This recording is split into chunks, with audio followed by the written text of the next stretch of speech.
أطيب تحلاية بسيطة ومرتبة والكل بحبها بسبوسة بالقشطة. أنا عاملة مقدار كبير، رح أكتب لكم المكونات لمقدار أصغر والتفاصيل تحت الفيديو.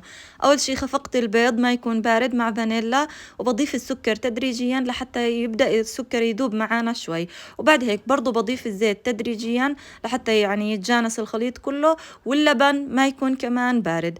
بضيف النواشف، استخدمت جوز الهند والسميد بضيفه تدريجيا على مرحلتين أو على 3 مراحل لحتى يتجانس الخليط. بضيف البيكنج باودر وبرجع بقلب، وكمان بضيف علبة قشطة اختيارية، ما بدكم تقدروا تستبدلوها بالحليب أو تزودوا كمان لبن، وكمان شوية حليب لحتى يرخي معنا المزيج ويصير قوامه بيشبه قوام الكيك، سائل أكثر شوي من قوام الكيك. صبيت نص الخليط في الصينية، دهنتها بطحينية وزيت وعلى الفرن لحتى تصير أطرافها ذهبية وتتحمر من تحت.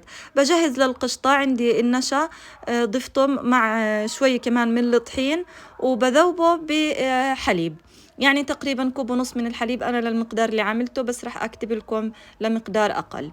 وبعد هيك بسخن الحليب على النار، وبس سخن بضيف خليط النشا والحليب والطحين وسكر على حسب الذوق.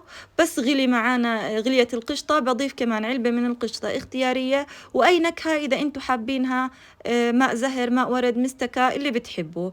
برجع بصب القشطة فوق الطبقة الأولى، بس بردت شوي بصب الطبقة الثانية. إذا بتشوفوها جمدت تقدروا ترخوها بشوية مي عشان تفرد معاكم بسهولة أكثر. وبخبزها بس من فوق، بس هي تكون في آخر الفرن عشان تتحمر منيح وتستوي. وبقطرها والقطر بيكون بارد وهي بتكون ساخنة، وبنقطعها، وفيكم تزودوا قطر إذا بتحبوا.